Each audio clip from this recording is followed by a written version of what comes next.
Well, hello there folks. Today we're going to plug a tire, and I thought I'd show you all how to do that just in case you don't have the stuff in your vehicle. I got a little kit real quick so that you can be prepared. You don't have to wait on roadside assistance, that kind of thing, because that can be a nightmare in and of itself. So first and foremost is a tire plug kit. I have one of these in every vehicle. This one has never been opened, so but the rest of them have all been open. This includes your awl for boring out the hole, the tire plug threader doohickey T-handle, which is this one with a little hole in it. This is the awl, and it comes with the tire plugs. Okay, tire plugs are just like sticky rope is what it is. I also carry a multi-tool. This one's from Gerber, but I'll put links for everything in the description, even like an inexpensive multi-tool. The reason why a multi-tool is because you got pliers to grab hold of nails and stuff like that, but then you also have, if you don't carry a toolkit in your vehicle, at least you have like flathead, Phillips head, stuff like that. If you have a screw in your tire, a lot of times it's easier to back out the screw with the threads. And then of course an air compressor of some kind. This is from Cobalt, this is from Lowe's. I'll link this down in the video description, the Lowe's website as well, where you can get this one. I keep this one in the truck because it's a little heavier duty. I have smaller ones in the other vehicles. The truck has really high tire pressure. We're doing like 60 psi and 70 in the back versus like 30 pounds, 35 pounds in the other vehicles. So all right, so that's what you need. I just keep them in the vehicle. You can get little air compressors this big. I'll link some smaller ones down below as well. That'll just fit under your seat, with your tire tools and stuff like that for changing your tires. But this will save you in a pinch. So let's get it done. I actually just got this compressor, which I picked it up because it has like a regular 120 volt cord, so you can plug it into extension cord, and it also has 12 volt, so you can plug it into your car, which you would need that for obvious reasons. That's nice, and a pretty long air hose on it. So oh yeah, and I like that everything stores inside. That's pretty cool. Also, in the top, if I had fingernails, it's half the reason I carry a pocket knife is because I bite my nails. You do have like ball inflators and various inflators, a variety of them. Not bad. All right, let's plug a hole. Here's our culprit right here. This little Phillips head screw. We'll get everything set up first before we pull that out. Don't get too hasty and pulling screws out until you're ready. All right, so take your tire plugs. Go ahead and yank one out of there like that. Is that like sticky rope? I like to lube up this end a little bit. A little spit works just fine. Or, water bottle if you got that in the car. And you thread that through that hole like so. Pull it to the midway point. Okay, and that is ready. Now these kits also come with cement. I don't ever use cement. I never have any issues. Little rubber cement.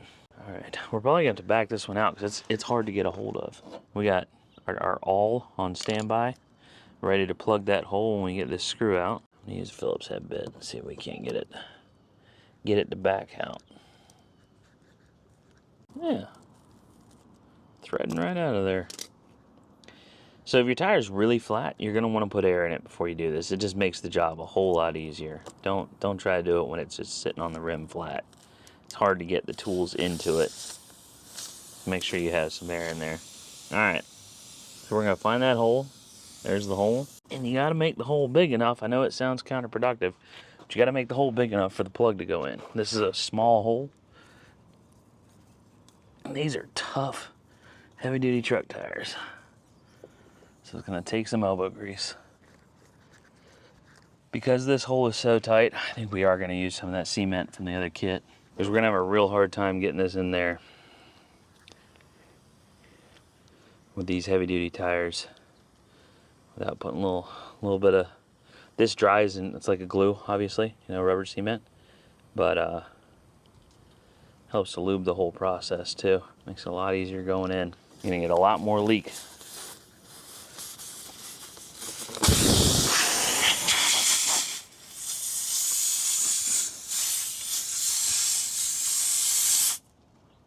it's crucial to go straight in with this. You don't want to twist it as you're going in, because this tool, I'll show you when I pull it out, has a slot in the end. Has a slot in the end to pull, when you pull off, the rope stays in.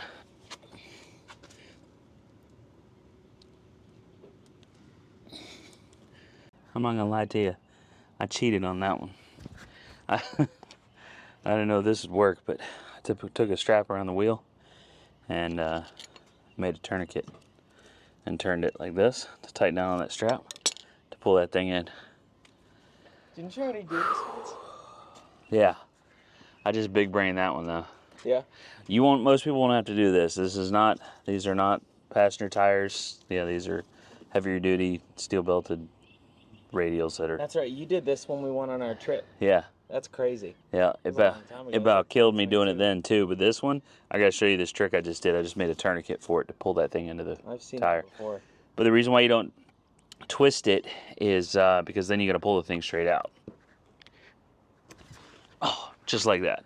So there's a slit in the end of that allows the rope to pass through it. And you had that little tail sticking out, cut that off, and then we'll air it up. Another good reason to have the multi-tool, even though I carry a pocket knife in my pocket all the time, I don't want this gummy tire plug crap on my pocket knife. So, Smart man. but you can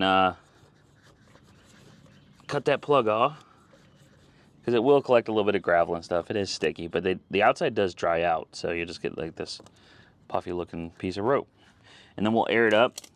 If you've got a little bit of water in your car, you can rotate this tire back to the top, drip a little water right here to make sure it doesn't bubble, or you can just spit on it.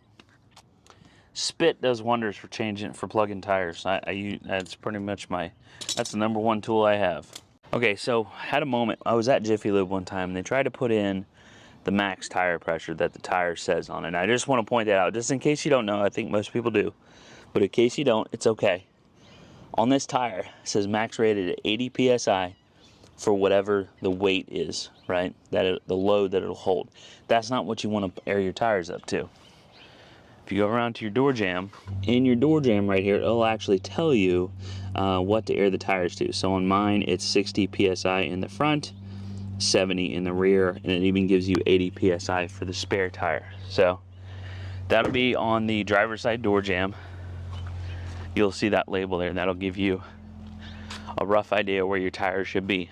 Set my target PSI to 60. It's at 31 right now because we lost a lot. Let it go. America. All right. Put tools away, and we are done. Thanks for watching.